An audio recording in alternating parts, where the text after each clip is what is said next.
Welcome to the God Farm, your God Farm. This is Al.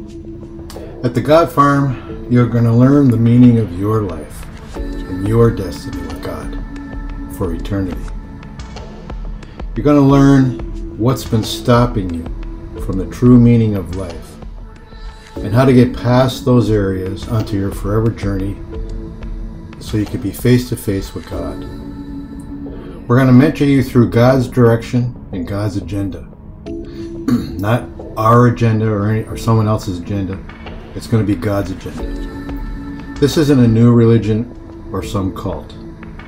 We're pointing you to God, who wrote the Bible, pointing you to Him, so you can discover how much He loves you and find out why He created you and understand why you're so special to Him and what you're supposed to do with your life that will bring you peace, love, joy, purpose, treasures, and much, much more.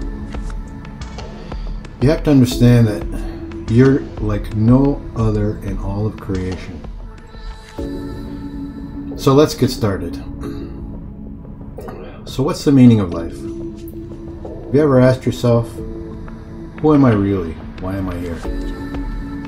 Now those are perfectly valid questions that should require truthful answers, shouldn't they?